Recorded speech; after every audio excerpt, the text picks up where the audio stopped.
Hi there. Welcome to today's session titled Freelance Tools and Tips for Journalists. It is great to have you joining us from wherever you are, whether you're in Canada like me or you're somewhere else in the world. My name is Rochelle Solomon, and I am the NewsLab Teaching Fellow specifically for Canada. And teaching fellows connect with journalists to talk about different digital tools that can help journalists with their reporting. And today is the second session as part of our live GNI series.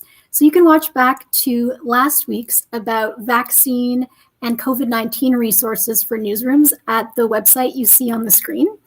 You can also access it through the same link that's been shared in the chat. If you look there on the right of your screen as well. It's the same site where you can also register for all the upcoming live sessions in the GNI series, specifically for Canada. NewsLab teaching fellows like myself also work one-on-one with newsrooms and offer customized training to individual teams. So with me in Canada, this is available in English or French. So if you're interested in setting something like that up, you can just send me an email. There's my email address. But what's great about these GNI live sessions is that they are on YouTube and they are open to everyone. Alors, pour ceux qui parlent français, for those of you who speak French, cette présentation se fera en anglais. Mais si vous avez des questions, vous pouvez les poser en français si vous voulez. If you have any questions, feel free to leave them in the chat. Some background just before we jump in. The Google News Lab, the team that I am part of, falls under the Google News Initiative. You might have heard of the GNI. So my role focuses on the first of these three E's, to elevate and strengthen quality journalism. Now, the GNI's other main areas of focus are about evolving business models and empowering news organizations through technological innovation. And if you have any questions about those other two E's, the second two, that's the email address where the whole Canada team can be reached. And we will figure out who's the best person to help get you answers. So gni-canada@google.com. Again, I am in Canada. So regardless of where you may be joining us from today, that email address is specifically for Canadian news publishers. The tools we're going to talk about today, though, are for everyone, freelance journalists especially, but I hope any journalist watching will be able to pick up a few tips here and there. This is the Journalist Studio website, and it brings together online tools that are helpful to journalists. Some of the tools that you see on this slide, but also that you'll see on the site, are built by Google. Others aren't built by Google, but they have been brought together because they help journalists with their work, help journalists work more securely, more efficiently, and even more creatively. On the Journalist Studio site, you're also going to find a link to a whole training website where there are courses that dive into many of these tools at your own pace. And the courses are available in several different languages, including English and French. I'm going to put the Journalist Studio site in the chat so you can access it really easily. But that brings us to our time together now. We're going to spend it looking at online tools that can help with sourcing content, as well as different publishing formats. So specifically tools around podcasting, newsletters, and email. We will see tips and tools that could be useful to anyone working in journalism, but importantly are accessible and useful to freelancers. So let's start with content. Different tools that can help us find and monitor subjects and stories. As a freelancer, you might have certain subject areas that you are most often covering, or you have expertise in, or you're interested in pitching stories about. And Google Alerts is a good tool to help you stay on top of the latest that's being published online about those topics. So it will flag searches as they're indexed, not when you go around and actually look for them. So these results get delivered right into your inbox instead of you having to do a search every day on multiple different subjects. You can also view your results at google.com/alerts at any time. And you can use search to track really anything that is searchable. So in the example you're seeing on your screen, I've searched for a person, specifically Laurent Duvernay-Tardif. And some of you might know that he plays in the NFL for Kansas City, for the Kansas City Chiefs. He's also a doctor. And he opted out of the 2020 season to help with COVID-19 efforts in Montreal. So this alert would help us get search results that mention his name and COVID. So let's imagine you're writing about sports in Canada. This might be a subject you'd like to stay informed about, and setting up an alert like this would mean that the latest information would come to you. You can also set up different alerts for companies, products, topics, references to different places, sincerely anything that you want to follow. Here's an example of setting up an alert for a place and the different fields that you fill out as part of setting up an alert. So here I've entered Richmond Hill in my search term. Richmond Hill is a suburb just north of Toronto. And if you're a freelancer that is interested in specific cities or towns, you might consider setting up several alerts for the main areas that you cover. Now, in terms of the different fields, you can see that the first field asks you how often you want to receive notifications about your search, about your alert. As it happens, at most once a day, at most once a week. It's up to you to pick. You also can pick the sources that these results are coming from. So blogs, news sites, the wider web, YouTube, that's where you see video. And these are all the sources that Google indexes. So you're going to notice right away that social media, not an option here. And of course, there are valuable insights that come from those channels, all those social media channels, but you'd have to monitor them separately with a different tool. For language, you can select whichever language you prefer your results in. Region is limited to choosing one country or any country, meaning worldwide. How many? This is how the options here are only the best results or all results. So here you're saying if you want everything that Google indexes or if you want Google to make a selection for you. And deliver to. So this is how you select the email address where the search results are going to go. It is usually by default the Gmail address you're logged into, but you also could send your alerts to an RSS feed if you prefer. Then you just hit create alerts and you're done. Of course, you can delete or modify an alert at any time. You just open Google Alerts again and you can make those adjustments like you're seeing on the screen. And also when you get an alert email with your different results, there's also a link in that email where you can click and you can edit the alert from there. So you can see that here. This is part of an alert I received just yesterday for the Richmond Hill search that I had showed you. And at the bottom of the email, there is a link to edit the alert where you see I've put the little green box. So there's lots of different options for going back and changing your alerts over time. Like with any search, the more precise your search terms are, the more valuable your results are going to be. And alerts work with advanced search operators, which can be really helpful. So here I've taken the Richmond Hill example again, but I've wanted to narrow it down a bit to searches that include Richmond Hill and art. Now, I was imagining in this case being a freelancer who's interested in covering the arts in Richmond Hill, but for whatever reason, I'm not interested in musical performances. So you'll see I added the minus sign in front of the words music and song, and that's going to exclude those words from my search results. And something that's important to mention here is not to be afraid of trial and error. If you set up an alert and it isn't yielding the results that you find particularly useful, you can try different search operators and different combinations, and you might land on a really useful combination. So a quick note on what Google Alerts isn't. A few things to point out. As I mentioned, you're not going to get social media results. You're also not going to get any analytics or reports. So you can't track how many times a name was mentioned over a certain period, for example. It's a basic tool that can be super powerful for narrowing down search results and delivering them to you instead of you having to perform the same searches on a regular basis. So there are many different search operators, those small bits of text you can place as part of your search to make finding specific results more efficient. Here are only a few search operators that we can look at together, but there are many more that you could discover. So let's use these in the context of COVID. You can use the minus sign to exclude search terms. We saw that in our example with Richmond Hill, arts, and music. But here's another example.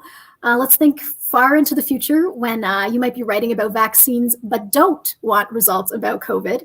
You could use this search, vaccine -COVID, and the results won't include the word COVID. Here, I've used the search operator cite to narrow my search to appearances of the word COVID on the Government of Canada site, canada.ca. So if you look at the results, all are from canada.ca pages.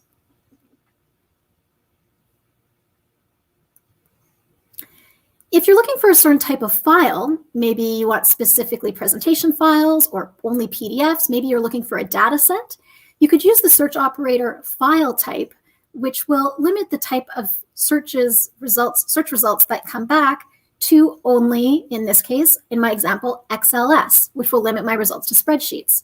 You can see the results, the file format, XLS, shows up directly next to the URL.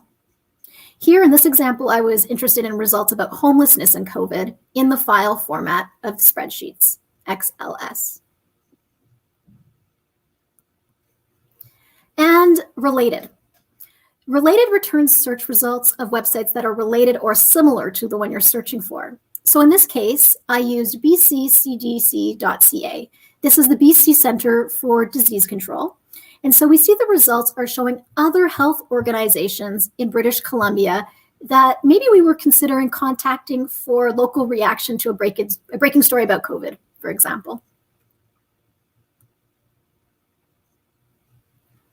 And just a reminder that search operators can be combined.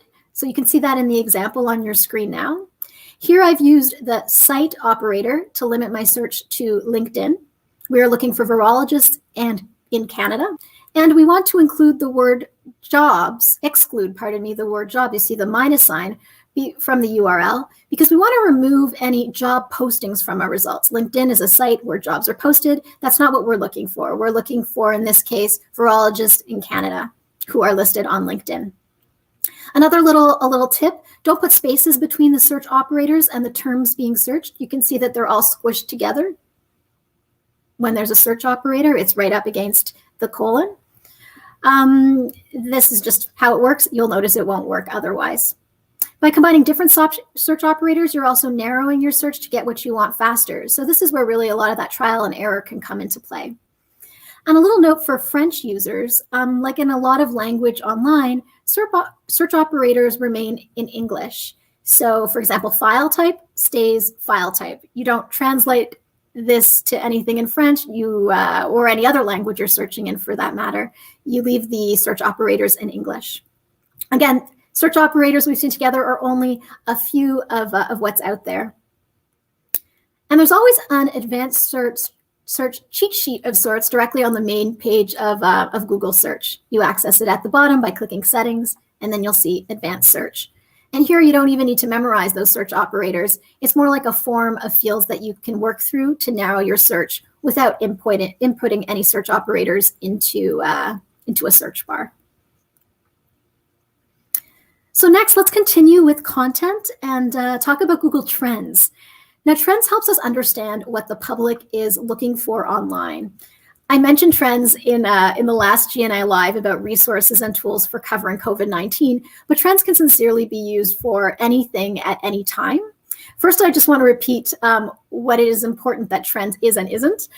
Trends tells us what people are searching for, where and when they are searching for it. It is not a scientific poll of any kind, and it should never be used that way. So you have to keep in mind that for some unspecified reason, many people are searching or not searching about a certain term or subject. So Google Trends is all about reflecting search interest.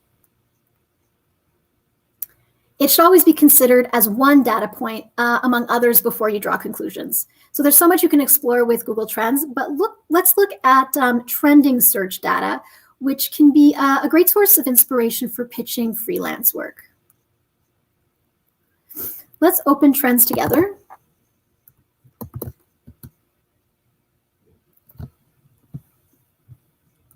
Let's go to Trending Searches on the toolbar on the left. And right away we see we have option between daily search trends and real-time search trends. Daily search trends show us the searches that jump significantly over the past 24 hours. This updates hourly.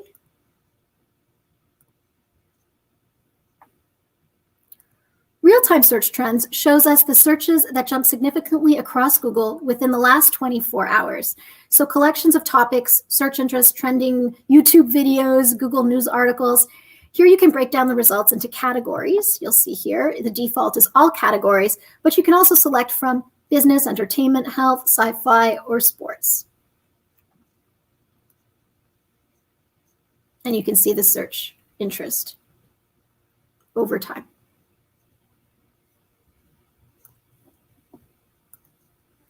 Under Explore in our menu,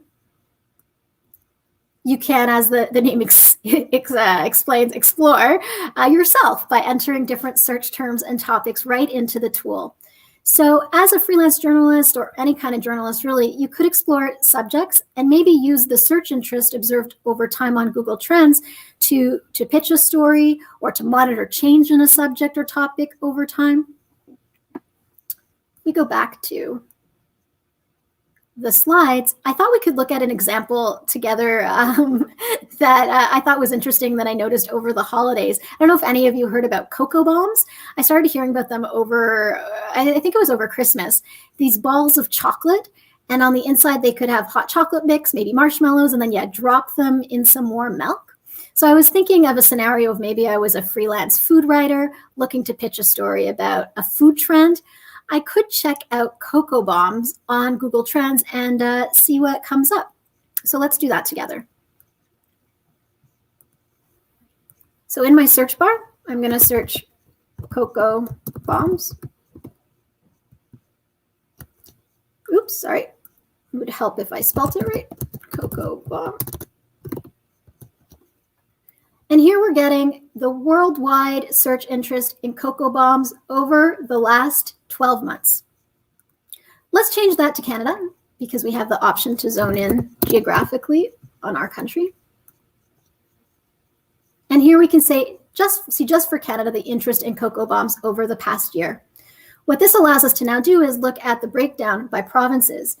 And we might find this interesting as a freelancer. We could see that if we were pitching a story about cocoa bombs in Saskatchewan, maybe we would frame it in terms of something like, everybody's talking about cocoa bombs. But if we were talking maybe about cocoa bombs in Quebec, where search interest has been lower, we could see title an article or a pitch, have you heard about cocoa bombs? So these are different ways to think about the insights that you can see on Google Trends. Another thing that you can do is think about synonyms and different ways people are searching for things. So let's see about hot chocolate bombs. Now, what's interesting about this result is that we see in Canada, in fact, more people were searching hot chocolate bombs than cocoa bombs. So this could inform us perhaps that when we're writing, maybe we should be using hot chocolate bombs in Canada instead of cocoa bombs. Maybe this is a more familiar way that people are relating to the content. We can also add a different food trend entirely to see if it's worth writing about hot chocolate bombs at all. Maybe the trend is just passed and moved on and we need to look for something new. So I put in baked feta pasta, which is another food trend I'd noticed popping up around the internet. And sure enough, search interest in hot chocolate bombs has been decreasing since the holidays. Probably has something to do with the weather. But baked feta pasta is increasing in search in Canada. Maybe this gives us some insight that maybe that's the story we want to pitch. You can also narrow your search down by category. You can search within these different categories here and on different places on the web. So there's so much here that's possible. And I just want to make one last note about the values that you're seeing. The values on the graph don't represent absolute search volume. What Google Trends does is it normalizes search data to make comparisons between terms more easier. So you'll see it on a scale from 0 to 100. And from 0 to 100, this is based on a topic's proportion to all searches on all topics. Google Trends is a tool with many different possible insights, and there are a few lessons on the Training Center website to check out if you're interested in getting past the basics. So g.co/news training. All right, well, let's move on to our next section about format. Traditionally, you can think of journalism as being print or broadcast. And now things continue to diversify into different subcategories. These are subcategories that are evolutions, if you can think of them as evolutions really, of those two traditional pillars. And freelancers have many different options to explore in terms of being their own publishers of content. So, for example, from radio, we now have podcasts, and from print in general, there are newsletters to consider.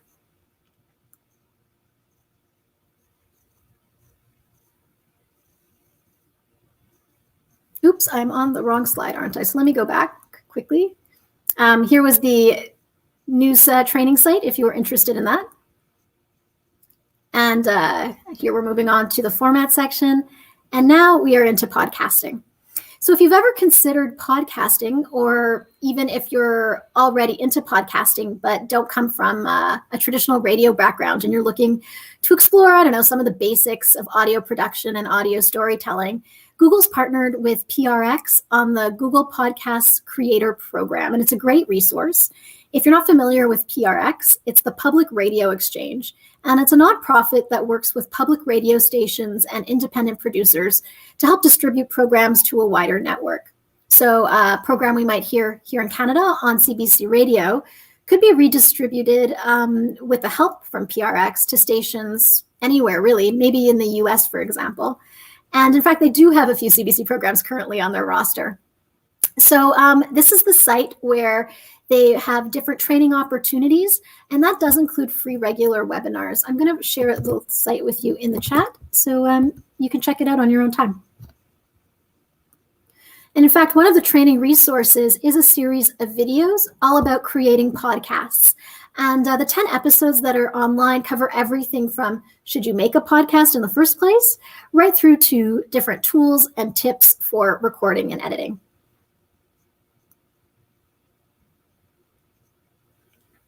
Now, freelancers who are already podcasting may find the following tools useful. I'll start with this one. It's called Words to Time. It can help you gain a better understanding of how long your written copy may run. So how long your script is going to be when spoken. Now, when you get more and more experience writing for audio, you do develop a bit of a natural sense of how long a text will run with your own delivery. But this is a great tool to get a general sense of that, which can be really helpful for planning segments and for timing out your narration. There you go. Now, when it comes to recording remotely for audio storytelling has really exploded during the pandemic. Now, remote recording had, of course, always been possible before, but the actual need to have most audio producers and guests at home during social distancing and the lockdowns around the world means that there are more options than ever before and more high quality options than ever before that are more accessible. So there's so many choices now when it comes to your recording options for podcasting and any kind of audio production. There's always setting up to record directly into your audio editing software from a phone line or through a program on your computer. Certain business versions of Google Meet have a recording option that you could then take the audio from. Zoom has made it easier to record audio, especially to capture files on both sides of an interview, which is very valuable for quality. And many of the podcast hosting sites have their own recording tools. A site like Anchor comes to mind. So there are really so many different options, and I'm just going to show you one that you might want to try. So this is Zencastr. I'll put the link in the chat as well. Zencastr's not new. It's been around for a few years now. Really simple to use. Easy for you as the person maybe managing the recording, and also very easy for any of your guests. So when you add a guest to your recording, they receive an email like the one you're seeing on the left of your screen. And all they have to do is click to join the conversation. And when you create a new recording, this is a feature I think is especially useful and interesting. When you create a new recording, you get these three options that you see here. Record audio and video, record audio only, show video, or record audio only. And why do I think this is an interesting function? Well, as more and more people who don't have traditional audio backgrounds are getting into podcasting and are recording remotely on top of it, you'll notice people will often talk about what they are seeing on their screens, or people will react with facial expressions to the conversation that then nobody remembers to describe. So then the audio exchange, which was always the desired end product, can be really confusing for a listener. So by selecting that record audio only option, you are helping just to avoid those pitfalls from the start. Now, for Zencastr, if you want the full suite of functions, you'll have to pay, but the free version does allow you to try a lot of things, including that option here that I was just talking about record audio only. The free version records as MP3 files, whereas the paid version allows for recording in WAV files. WAV files would be a preferred format to recording because you always want to start with the highest audio quality possible. But if you're playing around and just getting started, of course, MP3s are an okay option to try. My background is in audio storytelling, so I could sincerely go on and on about podcasting, but I'm going to try to show you just 2 more bundles of tools that freelancers may find particularly useful before we move on to talking about newsletters and email. So sound and music. Sound and music can be difficult for a freelancer to navigate. If you are working on a project that has a budget for original music, I think that's a really great option. You can get something customized. You don't have to worry about rights usage, since that would be taken care of as part of your initial contract with a musician. But of course, not always possible. So there are different sound libraries that you can leverage. Now, this could be if you're looking for sound effects, if you're looking for stings, which are those little musical bits that help with transitions, or if you're looking for music for an intro or an extra, so the themes that you hear at the start or at the end of a program. Now, just a word of caution, even in free libraries, you still have to be careful with usage rights. There are often attribution and credit requirements, and you need to check carefully. It's still your responsibility.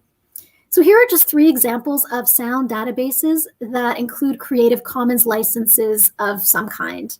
And just a note about the one you're seeing at the bottom of your screen, the YouTube audio library. Now, this is through the YouTube Creator Studio. It's a fabulous tool.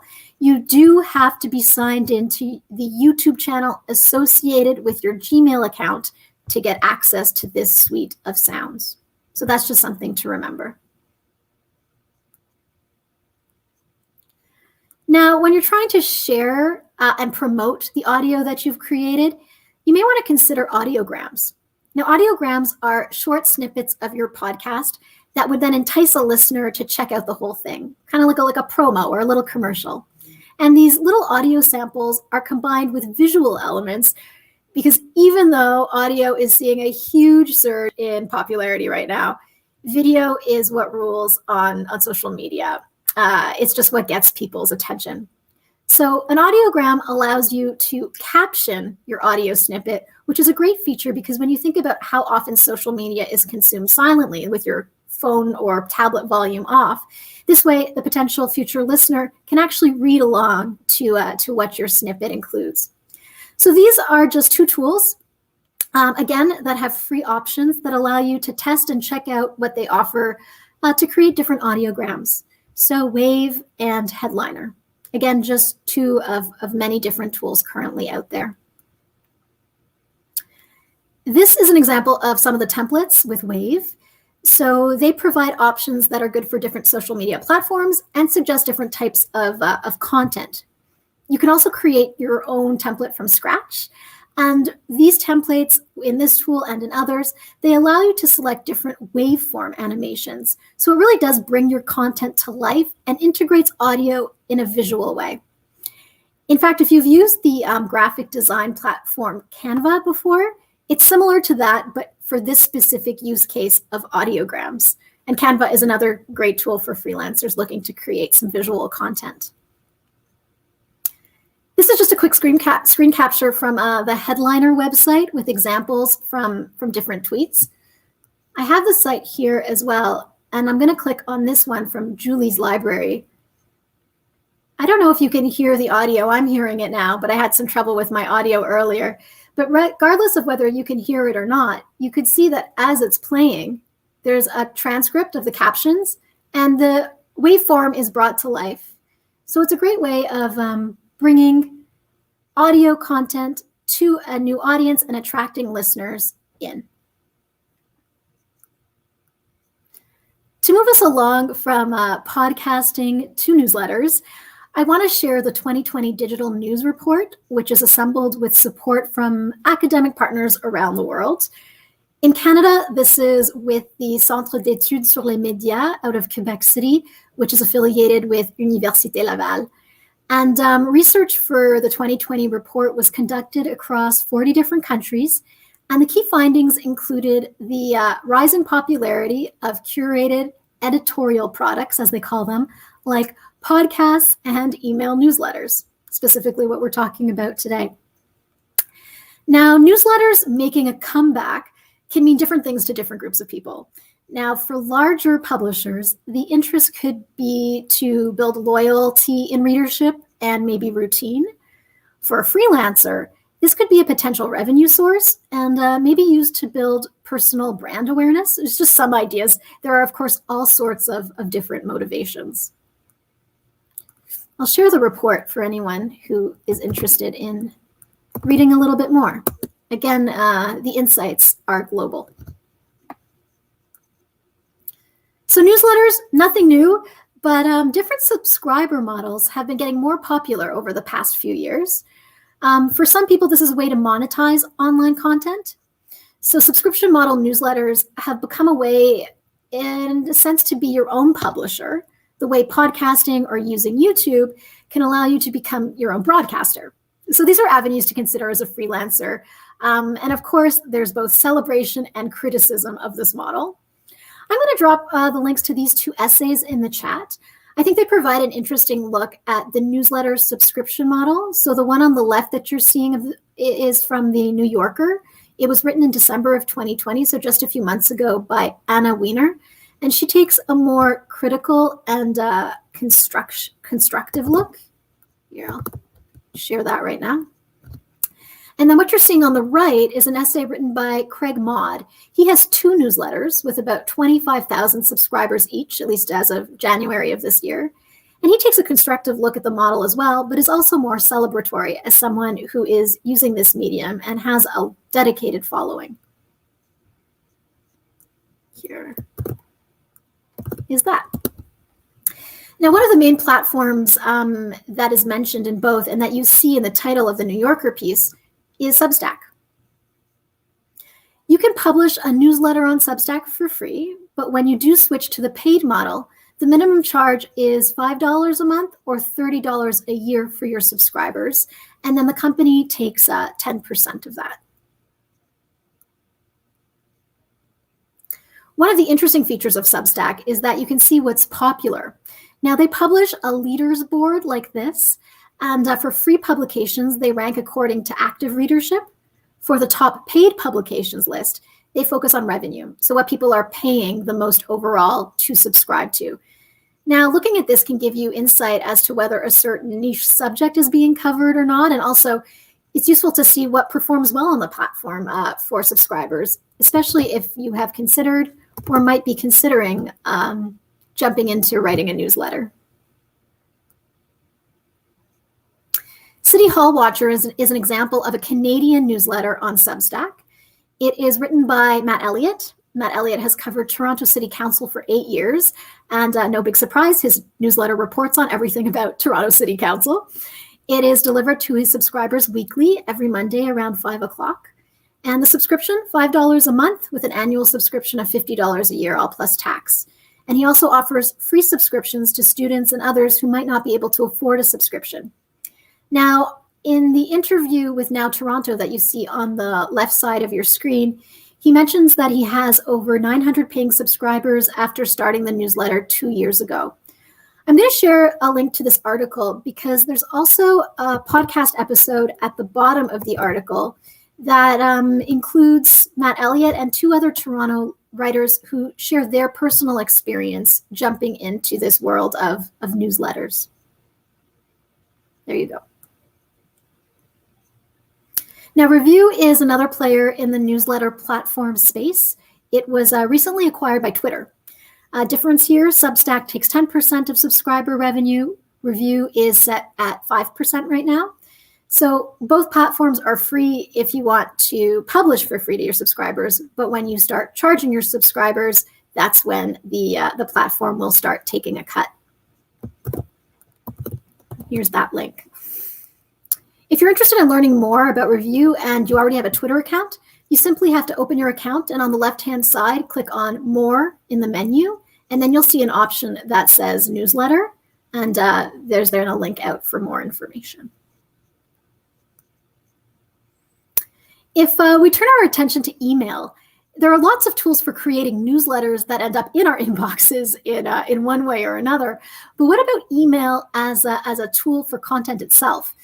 Now, Google has always been at the forefront of email, and something called AMP email is a new technology that's all about creating interactive emails.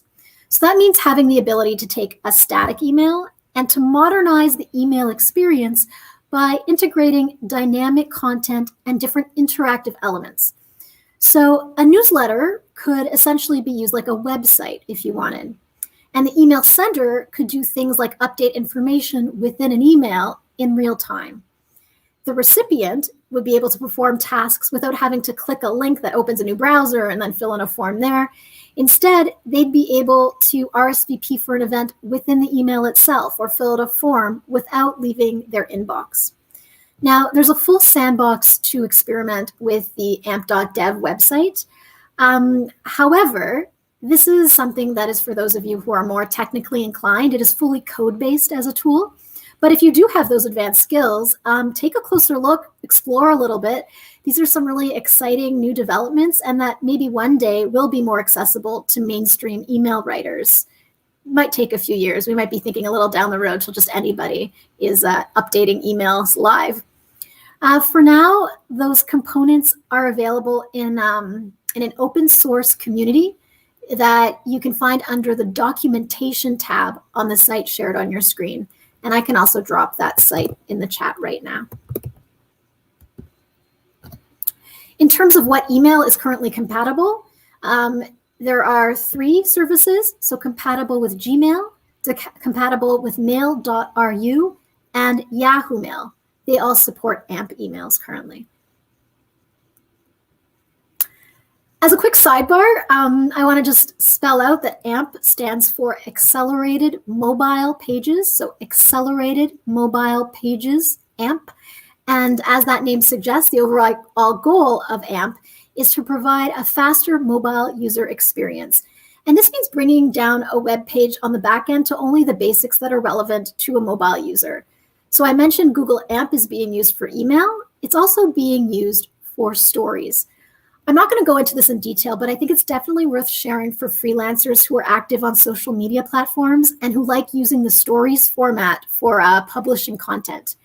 Now, you've probably seen stories across different social media platforms, whether you've created one yourself or not. It's when you see these individual story panels with videos, with photos, other features, and you can click through the panels one by one. We can look at what a web story on Google looks like. I'll bring it up here. This is one from Lonely Planet. And as you can see, we can click through the different elements. Some are animated, some are static. But the opportunity here is really endless. Web stories on Google are similar in look and in function to what you already might be posting and might be familiar with on different social media platforms, but there are some really important differences to consider, and I think that freelancers will think are particularly interesting.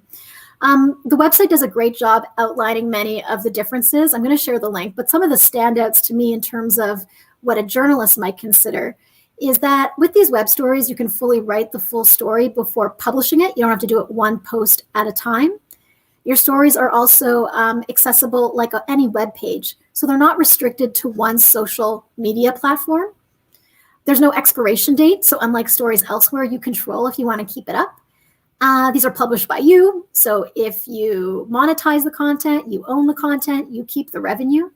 And the content from stories is indexed by search engines, which is great because that really increases how discoverable you are. Now, stories were released in the fall to users in the US, Brazil, and India. And I'm going to share that link where you can find more information. And I'll share a second link, actually, that has all the differences from some of the stories you might already be familiar with. All right. So that was a bit of a sidestep into some of the innovative work that's happening. But to end email, let's look at some regular basic email and how something can help you with productivity on a daily basis. There's a Gmail tip I'd like to share that's useful for freelancers who may have to send a lot of similar emails over and over again. I just learned about this myself yesterday from my colleagues in Mexico and Spain, and it's the ability to make and save an email template very easily in Gmail. So sometimes there are emails in Gmail that just fly by, and when you notice them, there are really nice surprises, and that was the case for me with this. So if you're like me and you often find yourself writing the same email over and over again with slight changes here and there to personalize it, but then you're going back to that first version to cut and paste, well, there is an easier way. So first, you're going to want to open your Gmail account and make sure that templates are enabled. So that's what you're seeing on your screen now. You're going to go into the settings icon at the top of your screen. You're going to select See All Settings, which is going to open this advanced tab. And then you're going to scroll down to Templates and select Enable. And then you'll save the changes. Then the next time you're writing an email that you think, oh, this could be a good template for a future email, well, when you're ready to save that email, click on the 3 dots at the bottom of your email. You're going to select Templates from the options that appear. Then you're going to save as draft as template, and then save as new template. You'll be prompted to give your template a name, and that's the name it will save under for you to reference in the future. So next time you want to access that template, all you have to do is click on the 3 dots again at the bottom right hand of your email. Click Templates again, and now you see the template that you created. So you click on that, and it will be copied into your new email. It's as easy as that, and you can store up to 50 templates at a time. And one last little tip for productivity in Gmail and email, if you haven't already tried it, is the Schedule Send option. So beside the send button in your email, if you click that little arrow box, you get the option to schedule send. This opens a box like the one you're seeing on the left that allows you to pick the date and time your email will be sent. So you can write an email one day, but have it send the next, for example. And the email, your draft essentially, is going to stay in a folder that pops up in your inbox called Scheduled, and it's going to sit there until the date and time that you selected. And so you can always modify that email up until the send time. But a quick note, you would have to reprogram the date and time again if you want to make any changes. You just have to reprogram the send later, the schedule send. I love these kinds of little tips that just help us in our everyday work, whether you're a freelancer or a journalist with a full-time role at a news organization, or whether you're just sending emails to friends and family. So that does bring us to the end of today's presentation. Thank you so much for taking the time to join, whether you're joining live or you're watching back to this recording at a different time. Again, there's training from NewsLab at any time available from this website, g.co/newstraining. And all the courses here are self-guided, so you can do them on your own time and you can select the subjects that are of most interest to you. The whole News Fellows team that I work with right around the world, we are continuing to host more of these live sessions over the coming weeks. So here again is that site for the Canadian sessions if you want to register, or if you want to watch back to recordings of past sessions. The next session I'm going to be doing and that the teaching fellows are going to be doing around the world is all about Pinpoint. You can find more information at the News on Air website. And if you have any questions, feel free to get in touch. Here's my email address, the email address to get in touch with the NewsLab team. as well as if you have any Canadian questions specific for Canadian newsrooms that are outside of talking about content and tools for journalists. That's the email address you're seeing at the bottom. I will take this moment to just thank you all again for joining me. I hope to see you again. And I will leave the email addresses and other contact information up. So feel free to follow up at any time. Thanks again. Have a wonderful rest of your day.